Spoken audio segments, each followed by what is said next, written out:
বেশ কয়েকদিন পরে এই ছোট মাছের চচ্চড়ি খাবো। তো এই তো শ্বশুর ছোট মাছগুলো এনে দিয়েছে।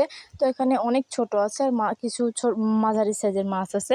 তো আমি 2 মাছকে আলাদা করে বেছে নিয়েছি। আর এভাবে এগুলোকে বটি দিয়ে কাটার প্রয়োজন হয় না, এগুলো হাত দিয়ে পরিষ্কার করা যায়। তো পরিষ্কার করে ধুয়ে নিয়েছি। তারপরে এখানে পেঁয়াজ মরিচগুলো আমি লবণ দিয়ে প্রথমে ভালো করে এখানে মেখে নেব। মেখে নেওয়ার পরে এখানে আলু আর বেগুনটা ভালো করে কেটে রেখেছিলাম ধুয়ে পরিষ্কার করে।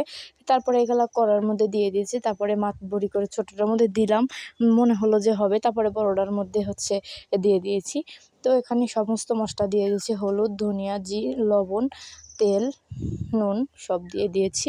দিয়ে দেওয়ার পরে আমি এখানে পরিমাণ মতো পানি দেবো। আর এখন মাছটা দেবো না, এখন মাছটা দিলে গলে যাবে। তারপরে এখানে আমি মাছগুলোকে হলুদ আর একটু লবণ দিয়ে মেখে রেখেছি। তারপরে যখন বলক চলে আসবে তখন এই তো মাছগুলো উপর দিয়ে নাড়াচাড়া করবো না, ঢেকে রাখলেই মাছগুলো সিদ্ধ হয়ে যাবে, যেহেতু ছোট মাছ।